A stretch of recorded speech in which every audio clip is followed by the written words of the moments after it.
and welcome to Medical Dialogues. I am Anshika Mishra, here's what I bring to you from the world of medicine.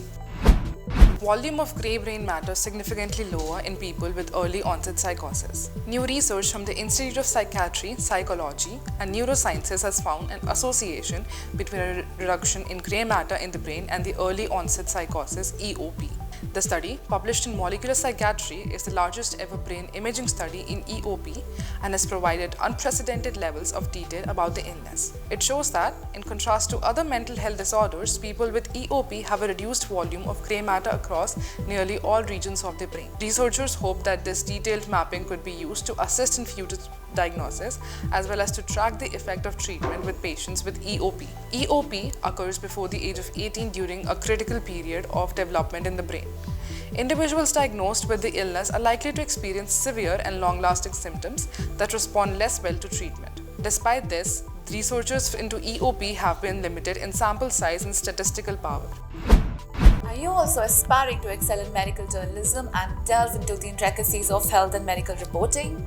Explore our comprehensive course on medical and health journalism available at the Medical Dialogues Academy. Learn from industry experts who possesses in-depth knowledge and experience in this field. For further details, scan the QR code provided or access the link in the description box below.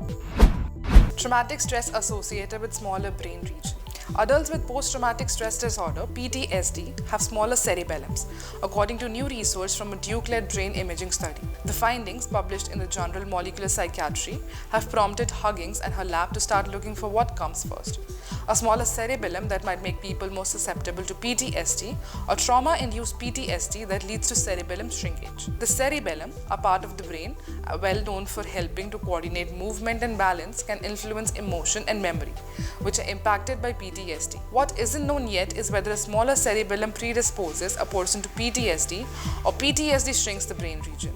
The difference were largely within the posterior lobe, where a lot of the more cognitive function attributed to the cerebellum seemed to localize, as well as the vermis, which is linked to a lot of emotional processing function, said Ashley Huggins, PhD, the lead author of the report, who helped carry out the work as a postdoctoral researcher at Duke in the lab of psychiatrist Raj More, MD Huggins, now an assistant professor of psychology at the University of Arizona, hopes that these results encourages others to consider the cerebellum as an important medical target for those with PTSD.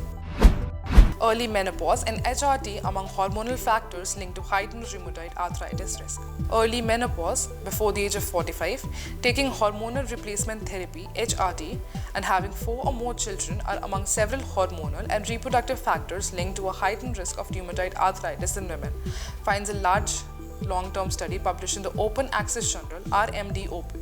Women are more susceptible to this autoimmune disease than men, note the researchers. They are 4 to 5 times as likely as men to develop rheumatoid arthritis under the age of 50, and twice as likely to do so between the age of 60 and 70.